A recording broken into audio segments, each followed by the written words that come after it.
Hello, inner shifters, how you doing? Your host, Sophia here.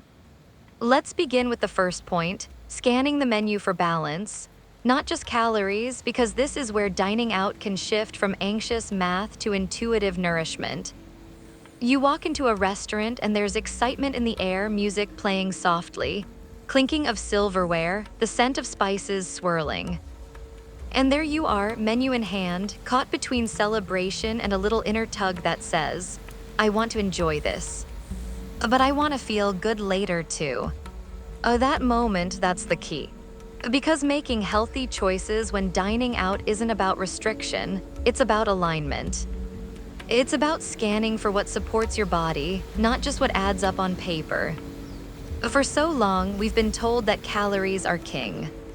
Low-cal this, skinny that, as if our bodies are basic math problems waiting to be solved. But you know what's more powerful than choosing the lowest calorie option? Choosing the most balanced one. One that leaves you feeling nourished, not deprived. Energized, not groggy, that's the magic of balance. Clara had a moment like this on a trip to New York. She'd been working on listening to her body more and less on scanning labels like a robot. We went to this cozy little restaurant in the West Village, warm lighting. Earthy menu, and she stared at the list for a while, torn between the grilled salmon bowl with brown rice and greens or the light pasta dish that boasted fewer calories. She looked up at me and said, I want to feel good tomorrow. And just like that, she picked the salmon bowl. It was satisfying, filled with protein, fiber, omega-3s, and whole grains. And later that night, no crash, no regrets. Just a full belly and a clear mind. It's not about being perfect. It's about asking, will this meal fuel me? Will it support digestion? Clarity, fullness, that tiny mindset pivot from punishing calorie counting to honoring balance has massive impact over time. Let's say you're eyeing a burger and fries. Ask yourself, is there lean protein here? Are the carbs giving me energy or weighing me down? Is there a veggie I can add? Often, just noticing is enough. Some people might still choose the burger, and that's okay. Maybe next time they add a side salad or go for grilled chicken. It's not about denial, it's about dialogue with yourself. Mateo loves eating out, total foodie. But he told me once that his game changer was thinking in terms of supportive plates. Not good or bad, just supportive. He started looking for lean proteins like chicken, fish, tofu, and pairing them with complex carbs and vegetables. He stopped ordering just based on hunger and started ordering based on how he wanted to feel afterward. And that alone transformed how he dined. Menus can be overwhelming, so many words, descriptions, distractions. But when you know what balance looks like, it gets easier. Proteins that satisfy, grains that sustain, veggies that cleanse and ground you. That trio, that's usually a good bet. So even when the calorie count isn't listed, and many places don't, you've got your inner compass, and it's strong. And if you're craving something indulgent, here's the gentle truth, pleasure and nutrition can coexist. That creamy pasta, pair it with a crisp salad or a protein-rich appetizer. That dessert you're eyeing, share it or savor it slowly after a nutrient-dense meal. You're not trying to erase joy, you're just layering joy with care. The shift happens when we stop seeing food as numbers and start seeing it as experience. A grilled veggie sandwich with hummus and greens might not scream low-calorie, but it might be exactly what your body's craving. And the payoff, more stable energy, better digestion. Even sleep and mood benefits later that evening. So next time you sit down at a restaurant table, take a moment to breathe.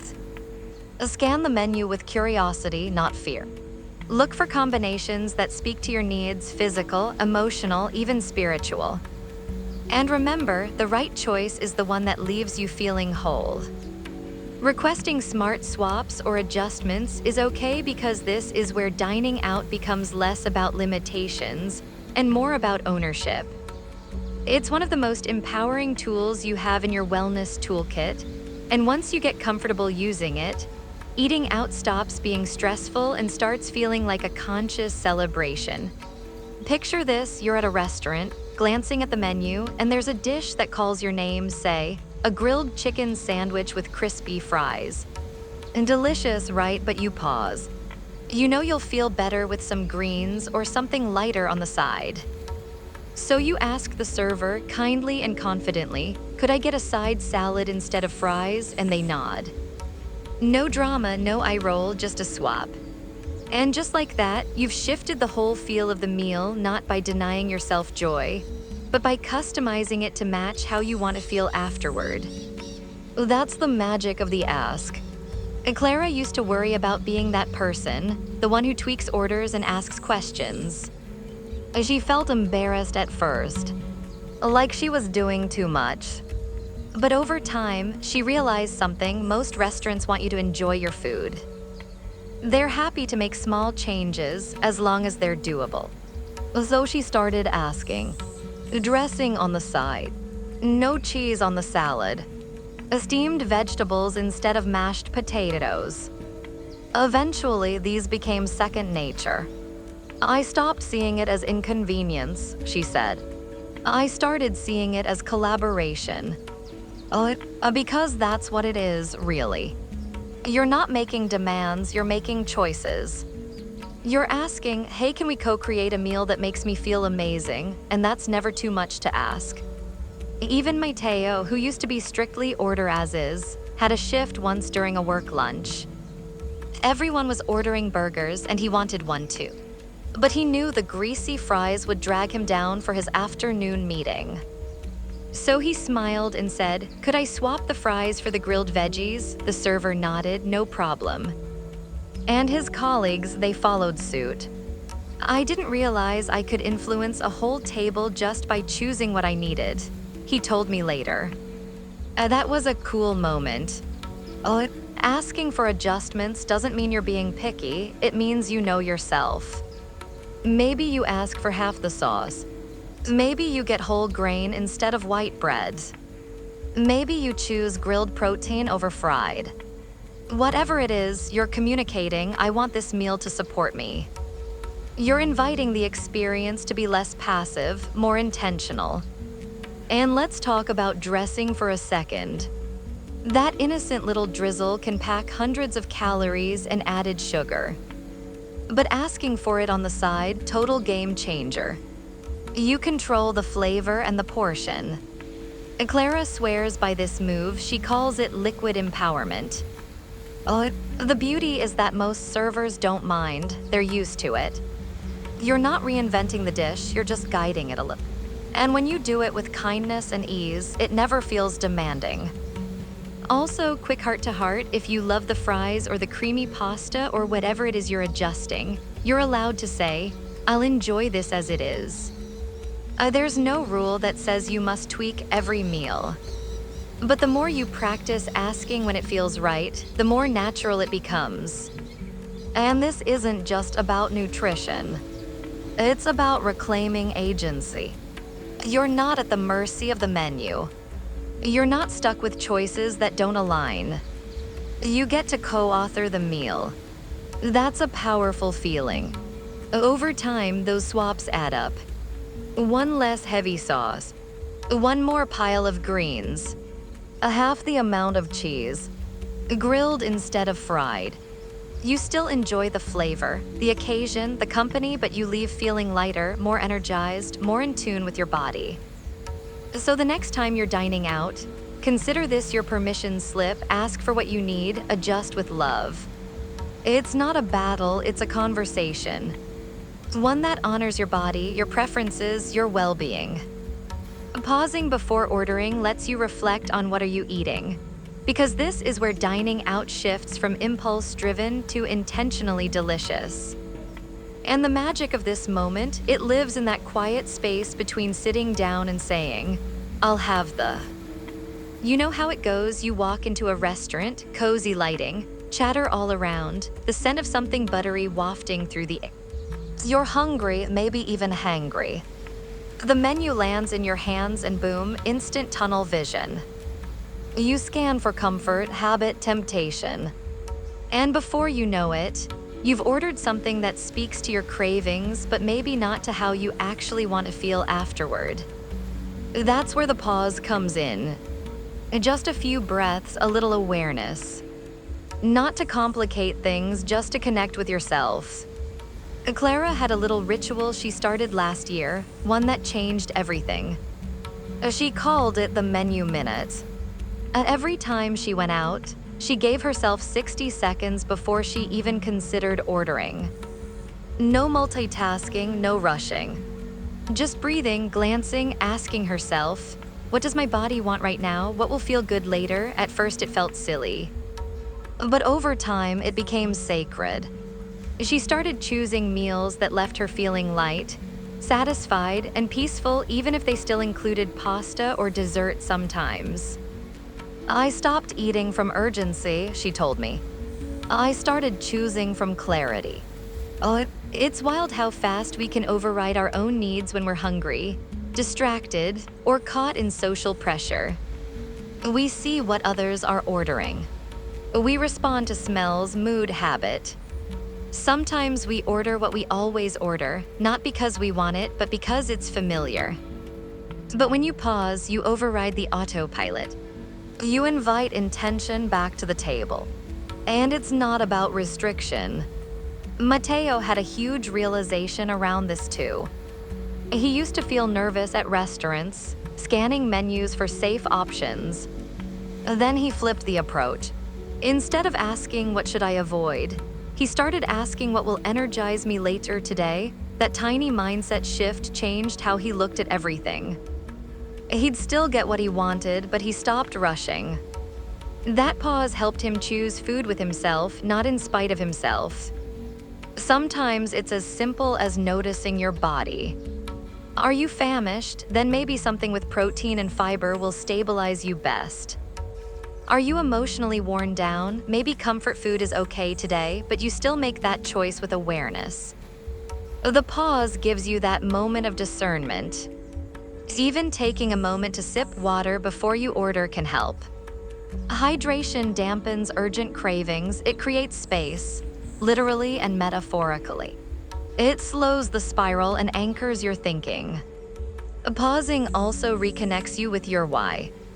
Maybe you've been sleeping better lately and you want to keep that going. Maybe you've been rebuilding your relationship with food and this meal is a chance to practice trust. Maybe you're simply choosing joy, and joy looks like roasted veggies and something warm and grounding. The pause reminds you that food isn't just fuel, it's connection, chemistry, comfort, and you get to choose which form you need today. Clara once said, that moment before I order, it's like asking myself who I want to be for the next 4 hours. That stuck with me. Because food affects so much more than hunger, it shifts how you feel emotionally, physically, even socially. So giving yourself a beat, that's a radical act of self-respect. And if you do make a spontaneous choice, you're still allowed to enjoy it fully. The pause isn't a trap, it's an invitation. A way to feel empowered in your decisions, not reactive to cravings or outside noise. So the next time you're dining out, try it. 1 minute, just breathe. Scan the menu like it's a canvas, not a checklist. Ask yourself not just what sounds good, but what feels like love today. Mindful portion sizes matter because this is the game changer that sneaks up in the most gentle, profound way. It's not about measuring every bite or turning meals into math, it's about tuning into how much is enough for you, in that moment, in that body, with that kind of day. Restaurant portions, especially in many places today, are wildly out of sync with what our bodies actually need. You sit down for lunch, and there's this steaming plate that looks like it was made for 3 people. You're hungry, so you dive in. And halfway through, you pause. Not because you're still hungry, but because, well, it's there. And what do we hear growing up? Clean your plate, don't waste, just finish it. But friend, finishing it isn't the goal, feeling good is. I remember Clara at this family brunch once, staring at a giant stack of pancakes the size of a hubcap. She laughed and said, "These are beautiful, but I think 2 of them are all my body wants." So she wrapped the rest, sipped her coffee slowly, and chatted through the morning. Later, she told me that was the first time I ate out and didn't feel heavy afterward. And the wild part, she didn't miss out. She still tasted the flavors, still had the memory, but she listened. Portion awareness isn't about restriction, it's about respect. Respecting your body's signals. Respecting the balance of hunger and fullness. Respecting the energy you want to carry into the afternoon, the way you want to feel in your clothes, the steadiness in your heartbeat. Mateo, being a numbers guy, once showed me this chart he made of how he felt after meals with different portion sizes, like a post-meal mood diary. And what he saw was stunning. When he ate until he was pleasantly full instead of stuffed, his energy was smoother, his focus better, his mood more stable. He called it choosing clarity over compulsion. Every time he boxed half his meal or split a dish with a friend, it wasn't about willpower, it was about choosing to feel good later. Oh, and that's the shift. Because portion sizes at restaurants often aren't designed with well-being in mind, they're about value, impressiveness, marketing. But your body isn't there to perform. It's there to live well. So taking control of portion size doesn't mean giving up pleasure, it means deepening it. That's why things like ordering an appetizer instead of a main dish, boxing half your meal up front, or sharing with someone aren't signs of weakness, they're acts of presence. It's you saying, "I'm here, I'm listening." Clara even started keeping a little pouch with a reusable container for leftovers when she dined out. It became her ritual. "I take care of myself now, even when the food's amazing," she'd say. That container wasn't just about food, it was about boundaries. About knowing when she'd had enough and honoring that instead of overriding it. And look, sometimes you'll get swept up in conversation and clean the plate anyway. No shame, no guilt, that happens. But even noticing that moment, checking in and asking how you feel afterward is a huge win. Because next time, you'll be more attuned. And here's the other beautiful truth. Mindful portions teach you what enough actually feels like. Not just physically, but emotionally. You get to feel proud, satisfied, content not bloated, regretful, or disconnected. You start trusting yourself more. And that self-trust, that's gold. So next time you're at a restaurant and the portions are epic, take a breath, check in. Ask what feels good for me, not for the crowd, not for the value for me. Maybe that's half, maybe that's most, maybe that's sharing. Whatever it is, it's valid. You're not trying to be perfect. You're just choosing presence. And in that, you'll find more peace and pleasure than any oversized plate could ever offer. We have talked about hydration in the podcast before because honestly, it might be the most overlooked yet wildly influential part of making healthy choices when dining out. So here's the thing, we often think of hydration as something separate from food. Drink water, stay healthy, simple, right? But when it comes to meals, especially in restaurants where temptations are high and portions are hefty, staying hydrated becomes a sneaky superpower. It's the anchor that helps regulate appetite, smooth digestion, steady mood, and even enhance your enjoyment of food. Clara had a moment during a rooftop dinner with friends, gorgeous view, candlelight, all the ambience. She ordered a sparkling water with lemon before diving into the menu, just a little pre-meal ritual she'd picked up from our chats. As everyone else sipped cocktails and browsed appetizers, she sipped quietly, listening to her body. "I didn't realize how often I was confusing thirst for hunger," she told me later. That night, she felt present, peaceful, never overstuffed or sluggish. And all it took was a conscious drink of water before deciding on food. There's science behind this too. Studies have shown that drinking a glass of water before meals can help reduce calorie intake and support weight management, not because you're tricking your body, but because hydration helps regulate your hunger signals. Your hypothalamus is responsible for interpreting hunger and thirst, and sometimes it mixes them up. So when you walk into a restaurant thirsty, you might think you're ravenous, but you're actually just parched. A simple sip can untangle that confusion.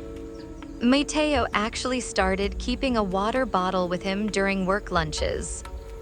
He used to jump straight into ordering without thinking, often choosing heavy or quick foods just to satisfy that urgency. But once he started hydrating beforehand, he noticed that his choices got lighter, more balanced. It's like I slowed down enough to hear what my body actually wanted, he said. And it's not just about appetite, it's about digestion too. Water supports the breakdown of food, the absorption of nutrients, and the movement of everything through the digestive tract. When you're dehydrated, meals can leave you feeling heavy, bloated, and tired. But when your hydration's on point, everything flows more easily. Even your palate benefits. You taste your food more vividly because your mouth isn't dry or dulled. You savor bites rather than rushing through them. Clara now pairs every meal with a tall glass of sparkling water, not as a rule, but as a ritual. It's like setting the tone, she says. I'm telling my body we're about to enjoy this, let's prepare with grace. And let's talk about alternatives to sugary drinks. When you're dining out, it's easy to get swept up in sodas, fancy lemonades, or cocktails that come loaded with sugar and empty calories.